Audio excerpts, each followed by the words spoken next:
Bueno, lo primero que yo creo que tiene que hacer un arquitecto o un estudiante de arquitectura para estar en el mundo como un emprendedor es dedicar tiempo a mirar hacia afuera, mirar lo que está ocurriendo en el mundo, encontrar formas de relacionarse con las migraciones, con los flujos de capital, con la manera en que se están operando protestas sociales, con las disputas abiertas que hay en nuestras sociedades. Ahí es donde está la arquitectura que hace falta inventar y que hace falta hacer.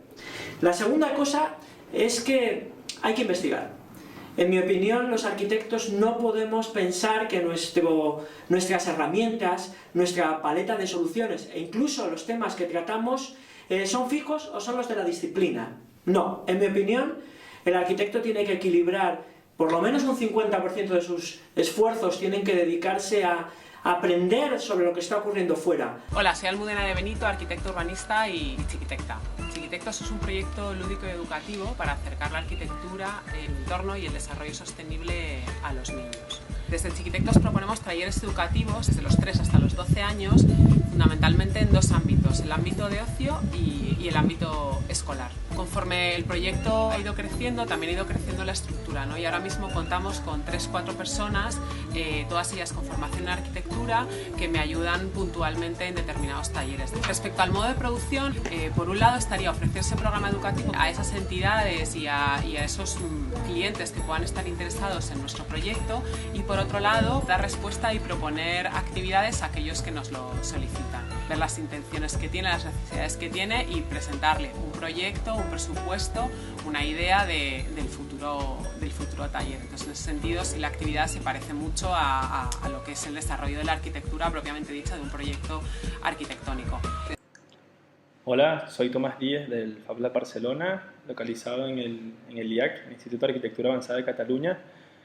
Básicamente lo que hacemos en el Fab Lab es dotar de herramientas de fabricación digital, tanto en el ámbito de la arquitectura como el diseño y lo que todo el mundo ahora llama la innovación. Lo hacemos a nivel local y a nivel internacional también. Formamos parte de la red mundial de Fab Labs. Me dedico a crear imágenes en diferentes formatos y en diferentes situaciones, contextos y mecánicas. Creo que sí, que se pierde muchísimo tiempo y muchísimas posibilidades de desarrollo ciñéndose a algo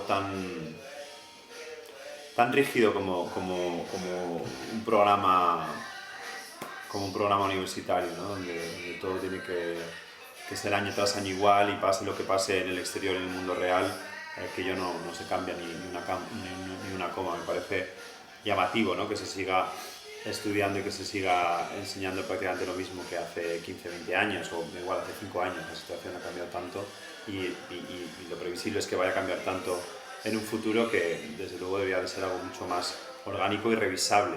Me encanta mi trabajo y obviamente me dedico a cosas que no son lo que se conoce como tradicionalmente el trabajo de un arquitecto. Sin duda la formación de arquitecto la defiendo, creo que da cabeza y capacidad para moverse por el mundo, pero también es verdad que en los últimos años se podría decir una cosa que es también muy obvia, ¿no? Hay un cambio de paradigma, no es una crisis, sino que hay un cambio, el mundo ha cambiado y sin embargo la enseñanza en las escuelas no ha cambiado, y esto me parece importantísimo. Yo no soy docente, tal vez me estoy metiendo en un terreno que no es el propio, pero conozco muy de cerca la escuela por muchas razones, esta y muchas, y creo que es muy importante que se cambie absolutamente el plan de estudios y la formación, que si bien te genera una cabeza para enfrentarte al mundo, es importante dar nuevas herramientas y sobre todo perder el miedo a que hoy ser arquitecto es muchas más cosas que hacer edificios. Bueno, respecto al perfil emprendedor de los arquitectos, no creo que sea digamos algo añadido del arquitecto, sino que ahora mismo es absolutamente imprescindible. No creo que haya en absoluto una salida que no sea ser emprendedor, digamos en el sentido en que cada uno debe, por supuesto, buscarse su nicho y su especialización, no necesariamente dentro de lo que es el campo de la construcción. El campo de la construcción, como todos sabemos, evidentemente requiere demasiados recursos, demasiado tiempo, demasiado material, demasiado personal, y por tanto no es un campo que esté ahora mismo rentable. cosa que por supuesto, o bueno, parece ser que no termina de calar, no termina de ser, digamos, enfocado de esta manera en las escuelas de arquitectura, que siguen pensando de una manera, en mi opinión, bastante obsoleta en lo que concierne al Star System y en la manera de enseñanza de proyectos que están enfocados principalmente digamos, al sector de edificios y muy especialmente edificios singulares, en que por otra parte han desaparecido completamente debido a la escasez del equipo. Aguardiente la verdad es una idea que surge un poquito de casualidad. Llevaba bastante tiempo macerándose, pero que al final ha surgido un poquito espontáneamente. Nosotros en Aguardiente somos un equipo de 3 arquitectos y nos conocimos en la Escuela de Arquitectura de Madrid. Hace ya mucho tiempo que quisimos comprarnos una prensa de serigrafía y la verdad juguetear con ella, hacernos nuestras propias camisetas. Decidimos intentar hacer una marca y pues esa marca evolucionó durante un primer periodo en la que no sabíamos muy bien hacia dónde dirigirla y de repente surgió la idea de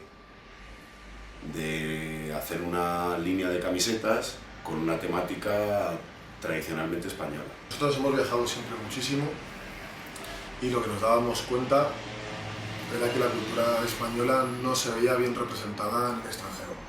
Todo lo que viene a ser la cultura tradicional, desde la tauromaquia, el flamenco, los trajes regionales, tiene esa pátina antigua como casposa con la que nosotros no estamos del todo de acuerdo. 100 por 10 somos ante todo un grupo de amigos al que le gusta trabajar junto y cuando tenemos tiempo nos unimos para organizar experiencias, actividades, fundamentalmente de carácter pedagógico, relacionado con la arquitectura. 100 por 10 no es un número concreto de gente, ni tampoco un colectivo, es más bien como un barrio en el que una vez que lo pisas ya eres un vecino más. Si nos centramos en las habilidades que aprendemos en las escuelas de arquitectura y no en los contenidos, empezamos a ver que no estamos destinados tanto a la edificación, sino a una serie de ramas que crecen exponencialmente a medida que vemos que la enseñanza de arquitectura es una enseñanza de habilidades. Hay otra cosa que para mí es fundamental en estos momentos. El arquitecto tiene que hacerse útil, tiene que encontrar cosas ahí fuera que son necesarias hacer, cosas que es necesario que alguien se ocupe de ellas y encontrar la posibilidad de enrolar a muchos otros actores sociales en la transformación de esa realidad. Pero eso solo puede ocurrir si los arquitectos nos dedicamos no tanto a resolver el problema del lenguaje entre Lütens y Tessenov o no sé qué y tal, o la gravedad y su manera de expresar, sino en realidad enfrentándonos a las realidades y a los problemas que la sociedad en su conjunto está considerando importantes. Y una última cosa. Para mí el arquitecto tiene que aprender a trabajar con otros. Y cuando digo con otros me refiero a gente de otras disciplinas. A utilizar lenguajes que puedan conectarles con esas personas que están trabajando en el campo de la economía, de la sociología, de las ciencias políticas, del periodismo, de la comunicación, del diseño electrónico, de la programación. El arquitecto de alguna manera tiene que convertirse en un agente relacional. Y los proyectos no necesariamente estarán liderados por arquitectos, pero el arquitecto tiene que estar capacitado para unirse a otros y trabajar colectivamente en esos entornos donde los conocimientos son diversos.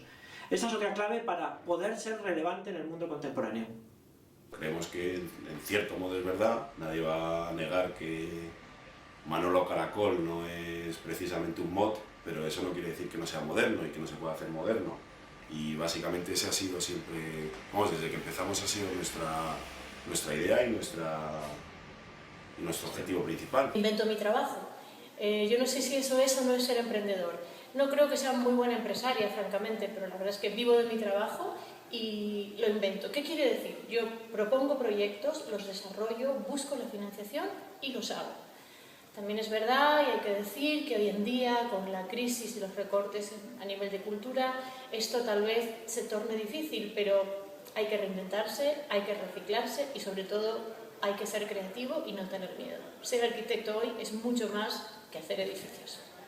Respecto a las herramientas adquiridas en la universidad, pues yo creo que destacaría la capacidad de explorar, de investigar y, bueno, fundamentalmente la capacidad de sentido crítico, que es algo que desde los talleres intentamos transmitir, que los niños tengan un sentido crítico, que no se conformen con lo que tienen alrededor, que que sean capaces de transformar y de proponer, que son cosas que siempre nosotros hemos hecho en la escuela.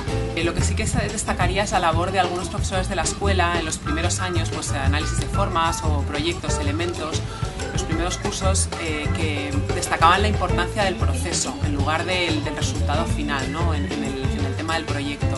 Y el proceso es una cosa que nosotros tenemos muy en cuenta y que valoramos mucho en el desarrollo del taller. El proceso como camino, como vía, como investigación.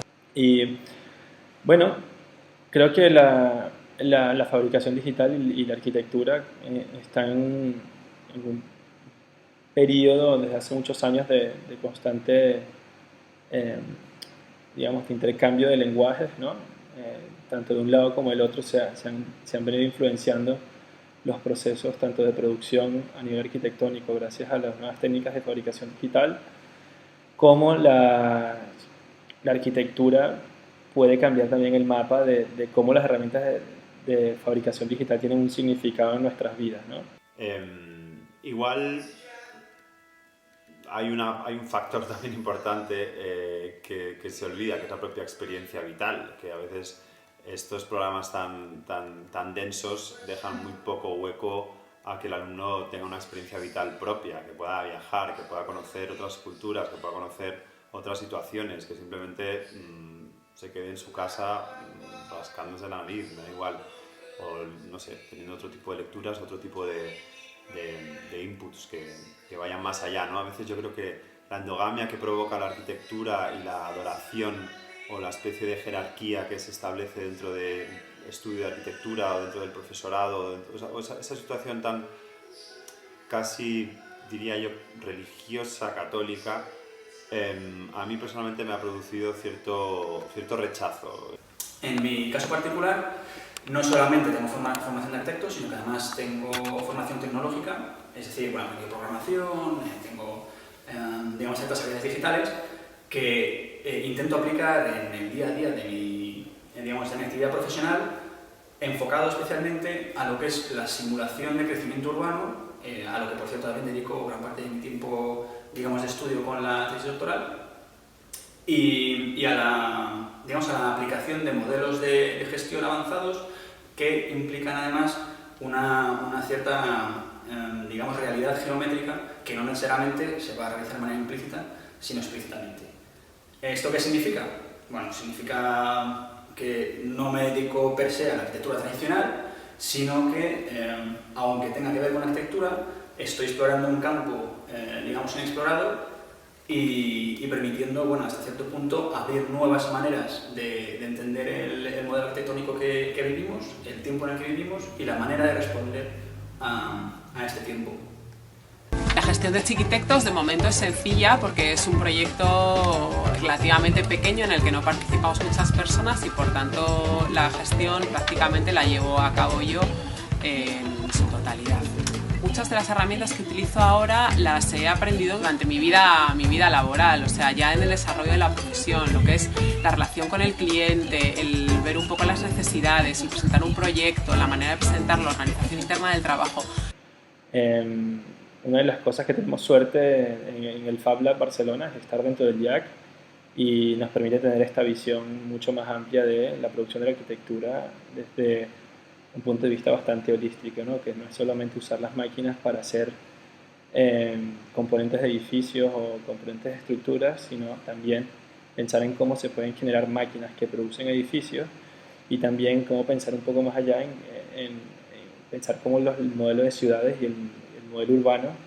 Creo que una cosa importantísima es entender que un estudiante de arquitectura, un arquitecto mayor, un arquitecto viejo, un arquitecto joven, un arquitecto que todavía ni ha empezado a estudiar, tiene que tener iniciativa, desde mi punto de vista. En mi opinión esto empieza desde luego en la escuela. Los alumnos, los estudiantes de arquitectura tienen que tener una voz.